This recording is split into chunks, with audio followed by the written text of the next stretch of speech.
السلام عليكم ورحمة الله. الحمد لله رب العالمين والصلاة والسلام على أشرف المرسلين وعلى آله وصحبه وسلم ورفعنا لك ذكرك. നബിയെ, അങ്ങയുടെ പറയുന്നതിനെ നാം ഉയർത്തിയിരിക്കുന്നു. ലോകത്തിൽ ഏറ്റവും അധികം സ്മരിക്കപ്പെടുന്ന ഒരു നേതാവാണ് സയ്യിദുനാ മുഹമ്മദുർ റസൂലുള്ളാഹി സ്വല്ലല്ലാഹു അലൈഹി വസല്ലമ തങ്ങൾ. ലോകത്തെവിടെയെല്ലാം പള്ളികളുണ്ടോ അവിടെയെല്ലാം അഷ്ഹദു അന്ന മുഹമ്മദർ റസൂലുള്ളാഹ് മുഹമ്മദുർ റസൂലുള്ളാഹി സ്വല്ലല്ലാഹു അലൈഹി വസല്ലമ തങ്ങളുടെ നാമം ഇങ്ങനെ ഉയർന്നു കാണുകയാണ്. അതിനാൽ ലോകത്തിൽ ഏറ്റവും അധികം സ്മരിക്കപ്പെടുന്ന നേതാവ് സയ്യിദുനാ മുഹമ്മദുർ റസൂലുള്ളാഹി സ്വല്ലല്ലാഹു അലൈഹി വസല്ലമ തങ്ങൾ മാത്രമാണ്.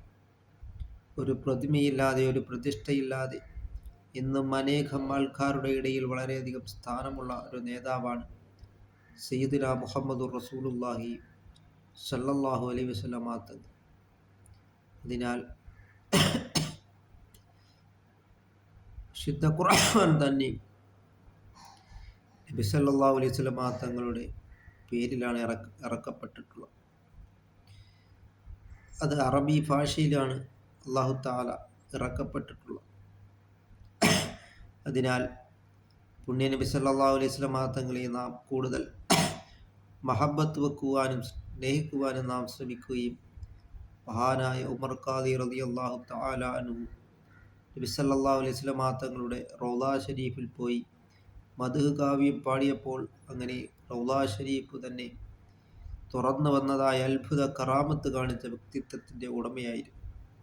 അതുകൊണ്ട് നാം മഹബത്തു റസൂലില്ലാഹി സ്വല്ലല്ലാഹു അലൈഹി വസല്ലം നബി സല്ലല്ലാഹു അലൈഹി വസല്ലമ തങ്ങളെ കൂടുതൽ മഹബത്ത് വെക്കുവാനും സ്നേഹിക്കുവാനും നാം ശ്രമിക്കുക.